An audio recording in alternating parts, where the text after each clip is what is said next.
Recibimos, tal como fue anunciado, a Alicia Deus, que es abogada, además fue en su momento presidente del colectivo Infancia y Adolescencia Ciudadana.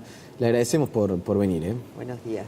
Bueno, antes de meternos de lleno en la entrevista, ¿qué le parece si repasamos unas declaraciones que se emitieron en las últimas horas por parte de la directora de InMujeres, Mariela Mazzotti, que hacía referencia a este caso de la niña Valentina en Rivera? Lo compartimos. Es un ataque a la niña y según un ataque con pérdida de vida, ¿no? Un ataque mortal a una niña pequeña, y según ha salido en prensa, con la información que se ha manejado en prensa, sabemos que hubo, o parece que hubo, un ataque sexual. Si esto fuera así, efectivamente es una violencia basada en género. Los ataques sexuales a niñas y a niños son ataques que generalmente en un alto porcentaje, no el 100%, pero en un alto porcentaje provienen de hombres y tiene que ver con una imposición hacia el niño en términos de una dominación que tiene una modalidad de tipo sexual. Esto tiene que ver con las pautas culturales, tienen que ver con la forma de entender la sexualidad de los masculinas en las pautas culturales dominantes. No quiere decir que todos los hombres actúen de esta manera, pero sí es un delito que puede estar considerado, cuya explicación y causas están lamentablemente en esta desigualdad de género. Obviamente que sin conocer usted el caso a fondo, porque está aquí en Montevideo, se habrá enterado de todo como por la prensa, como la inmensa mayoría de la ciudadanía, pero parece ser un caso típico de estos que enmarca dentro del agravante del delito de femicidio. Sin duda, sin duda. Es una manifestación más, lamentablemente, de la violencia basada en género, ¿no? Y sin duda que es un femicidio, tiene todas las características, la connotación del ataque sexual como determinante, la condición de que es una niña también. Sin duda que es una expresión de la violencia basada en género. Claro, es una expresión de la violencia basada en género con el agravante, más allá de lo que establezca la fría letra de la ley, con el agravante de la conmoción que genera a nivel social el tema de que sea una niña de 9 años. Sí, claro. A ver, sí, claro. Es mucho más indignante. Cualquier caso de violencia de género, de asesinato, de abuso sexual, es indignante. Pero en este caso, por ser una niña, como fue también, no sé, en el caso de Felipe Romero, que era un niño, parece ser mucho más indignante todavía. Esto ya lo hemos conversado con otras personas activistas y bastante involucradas en la lucha contra los abusos sexuales infantiles. ¿Por qué generalmente se da que son personas del entorno? Bueno, porque tienen mayor acceso a la víctima, porque tienen mayores posibilidades de dominación, de ejercer formas de poder sobre la víctima para silenciarlas y mantener el secreto, ya sea a través de la violencia más ruda, privada, o a través de la manipulación. Se mezcla muchas veces el afecto, la confianza con el abuso, porque el abuso sexual es un abuso de poder, en definitiva. ¿Y entonces, sin duda que es más fácil que ese abuso se produzca por parte de una persona conocida, del niño o de la niña, que de un extraño, ¿no? ¿Y pasa también esto que decía Mazzotti acerca de que la mayoría o la inmensa mayoría son hombres? Sin duda, eso es notorio, que la inmensa mayoría son hombres. La violencia sexual, en su inmensa mayoría, es ejercida por hombres con respecto a mujeres. También hay a niñas y niños, pero en la gran mayoría son hombres con respecto a mujeres y niñas y adolescentes. Y que sea alguien del entorno, ¿no? Recién decíamos, bueno, la inmensa mayoría son hombres, alguien del entorno, que tiene mayor acceso, mayor confianza también, no debe ser lo mismo decirle a una chiquilla que no conoce, decirle... Claro, exactamente. Vámonos de tu casa, que a alguien con el que uno tiene acceso. ¿Cómo se hace para detectar? Se le voy a hacer el rey la pregunta. ¿Es detectable previamente a que lamentablemente ocurra el hecho? Muchas veces no, es muy difícil detectar.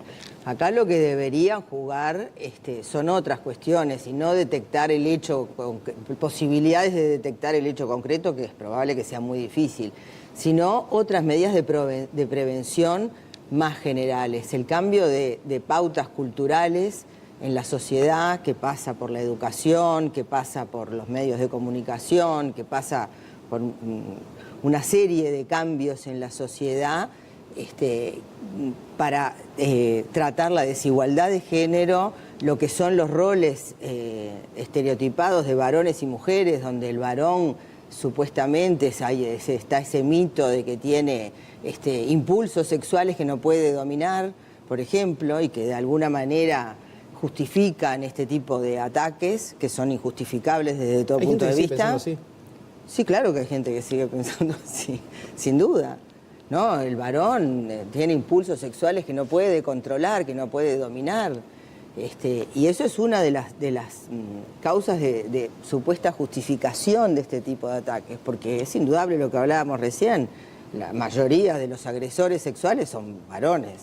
Digo, eso es notorio, digo, no.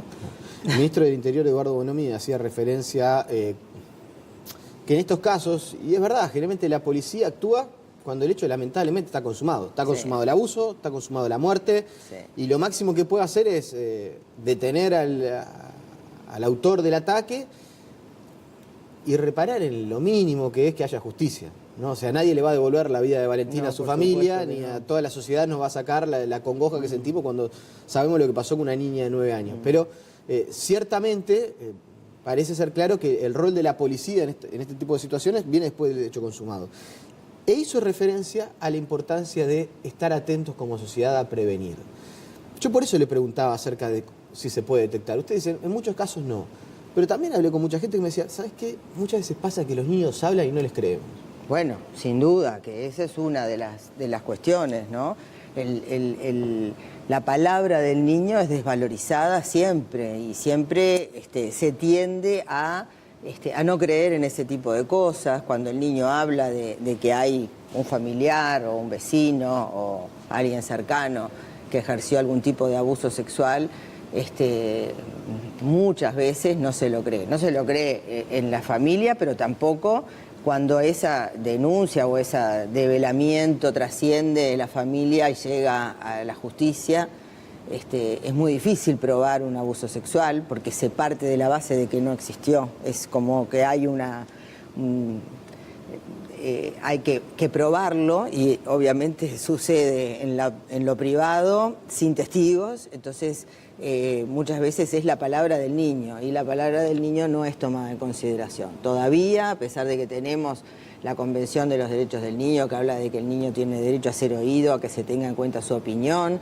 Tenemos el Código de la Niñez y la Adolescencia, que también establece, y sin embargo, en la mayoría de los casos todavía se sigue tratando al niño como un objeto de la tutela de los adultos y no se lo toma en consideración. Eso es una realidad también. ¿Es así por parte de las familias o es también así por parte de los operadores judiciales, por ejemplo? Es también así por parte de los operadores judiciales. Hay cambios, hay avances, porque hay más capacitación, más información, pero todavía falta muchísimo, ¿no? Todavía en muchos operadores judiciales de en todas las disciplinas, no solamente me refiero a los jueces, pero hay como una falta de formación en el tema, y esa falta de formación lleva a no ver las situaciones, a no creerlas, a no investigarlas en forma con la debida diligencia que deberían ser investigadas. Entonces queda en lo superficial. O sea que no solamente no se los escucha, sino que muchas veces no se profundiza o se profundiza lento. Exactamente. Bueno, digo, en el ámbito penal, los presumarios por abuso sexual pueden durar años, diría 2, 3 años. A ver, un niño puede ser abusado sexualmente hoy y quizás recién, ya no hablemos de una sentencia, quizás tenga un primer pronunciamiento acerca de si lo que denunció es así o no. Cuando las personas que están involucradas en esto dicen, generalmente los niños no mienten en estos casos. Podrá haber alguna excepción, pero generalmente los niños en esto no mienten. Recién a los 2 o 3 años.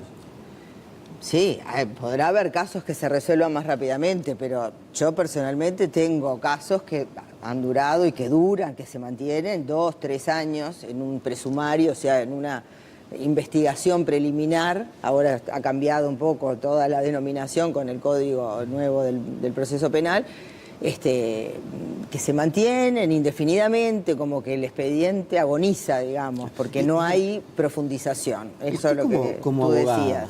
Como abogada, como doctora, además involucrada en estos temas, ¿qué se le dice a una víctima que está denunciando abuso sexual y que de repente no es que pasan 2 días, 3 o 2 semanas, pasan 2 años y no tiene justicia? ¿Qué pasa en el medio, en ese camino? Es muy doloroso, es muy traumático, porque lo que la víctima lee y entiende es que no se le cree, que no, su palabra no tiene valor. Entonces es muy doloroso y con consecuencias muy traumáticas para las víctimas. Eso es una realidad que personalmente he vivido en mi vida profesional, de adolescentes que porque es muy difícil llegar a denunciar un abuso sexual, sobre todo cuando es lo que decíamos, ¿no? Cometido por alguien del entorno. Entonces hay que vencer mucha cosa, la vergüenza, el secreto, la manipulación, las consecuencias que produce el develamiento en un núcleo familiar, en una familia, y que después se atreva a dar ese paso y denunciarlo y que después no se le crea, es realmente muy traumático y muy angustiante, muy doloroso y con consecuencias gravísimas, hasta intentos de autoeliminación, por ejemplo. Personas que porque no son escuchadas y fueron abusadas se quieren suicidar. Sí, concretamente sí. Porque digo, esa denuncia que no tuvo consecuencias se traduce en que la víctima mintió, en que la víctima calumnió a alguien de su entorno. Y eso se desparrama en todo el entorno y entonces se produce, bueno, muchas veces la separación de la familia, divisiones a favor y en contra, donde en general la parte más débil siempre es la víctima, ¿no? Y más cuando son niñas o niños, sin duda. Y es un tema de recursos o de preparación, que los operadores judiciales, imagino también del Ministerio Público, no están lo suficientemente preparados. Y para eso es un tema que pasa básicamente por la formación, por cómo investigar ese tipo de delitos, porque son delitos sin duda. Se investiga muy superficialmente y por lo general quedan en el cuerpo y en la persona de la víctima, nada más, la investigación. Y bueno, en la mayoría de los casos el abuso sexual no deja huellas físicas, salvo en alguna violación con violencia, pero no es la mayoría. No tenemos que pensar que siempre el abuso sexual es una violación. No, muchas veces son abusos sexuales de otro tipo. El abuso sexual es obligar a una persona a que tenga conductas con connotación sexual sin su consentimiento. Indudablemente entre un niño y un adulto el consentimiento no tiene validez, por más que el niño diga no es un consentimiento válido, porque hay un desbalance en el poder que sin duda invalida el consentimiento, ¿no?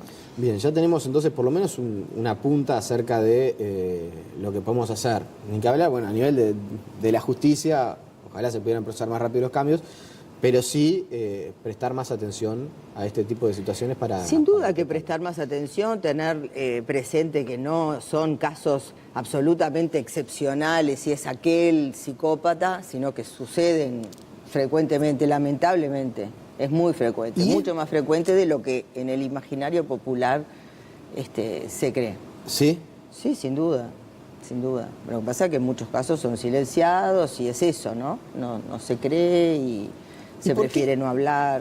Capaz que es una percepción o una información errónea, pero se le pregunto a usted, había cuenta su experiencia. ¿Hay más casos en los departamentos fronterizos? Yo no podría decir. Hay muchos casos en los departamentos, más bien en determinadas zonas del país que propician el abuso sexual y la explotación sexual de niñas, niños y adolescentes. ¿Cómo lo propician? Bueno, porque hay más pobreza, porque hay más exclusión social y eso favorece los abusos de poder, que son en definitiva los que producen los abusos sexuales y la explotación sexual de niñas, niños y adolescentes. Ahí también hay un tema, ¿no? No hay prostitución infantil, sino que hay Explotación, sin sexual duda. infantil, Exacto. que no es lo mismo. No, por Pero supuesto. claramente Son no es lo- temas de concepción, no es solo terminológico, sino que es conceptual. Claro, y me decía que hay algunos lugares... ¿Está vinculado el tema de la pobreza? Bueno, el tema de la explotación sexual, sin duda que está vinculado al tema de la pobreza y la exclusión social, la marginación, eso sin duda. El tema del abuso sexual, yo no diría que está vinculado directamente con el tema de la pobreza, porque se da en todas las clases sociales y entornos socioeconómicos. Hay abusos sexuales, lamentablemente. Bien, la última, sí. La verdad que seguiríamos hablando rato largo de esta situación porque es un tema que hay que visualizarlo. Hay que hablar y hay que... También desde los medios tenemos un rol para jugar. Por supuesto. Y si algo, mínimamente, me cuesta, no, me es imposible hablar de algo positivo en toda esta situación, pero si algo trae aparejado que puede llegar a ser en un futuro mejor para las sociedades, que se empiece a hablar más y que se visualice y que todos estemos un poco más alerta y que estas mentes enfermas tengan alguna posibilidad de que alguien las detecte. Pero si usted pudiera, si dependiera de usted, ¿en dónde cree que hay que mejorar ya? ¿Que se podría mejorar ya? No sé, una campaña de concientización, en lo que decíamos del tema de la justicia. ¿Cuál es el punto más flaco que tenemos? Es que son muchos, digo. Recientemente, el miércoles, se aprobó en la Cámara de Senadores la Ley Integral de Violencia de Género hacia las Mujeres, por una vida libre de violencia hacia las mujeres. Desde el punto de vista del país, sería un gran avance que esa ley se aprobara, porque al ser integral tiene medidas en todos los ámbitos de la violencia y en todas las etapas, digamos, medidas para la prevención de la violencia, medidas para la atención y la protección y medidas para la sanción. Entonces trata busca atacar la problemática en las distintas dimensiones, en las distintas expresiones, conceptualiza las distintas formas de violencia basada en género, que muchas están muy naturalizadas. ¿Usted visualiza ahí un avance? Sería un avance desde el punto de vista normativo muy importante para el país, que se aprobara finalmente esa ley, que falta la aprobación de diputados, ¿no? Ahora pasa a diputados. Alicia Deus, le agradecemos su presencia esta mañana. Muchas gracias a ustedes. La pausa y seguimos con muchas más noticias.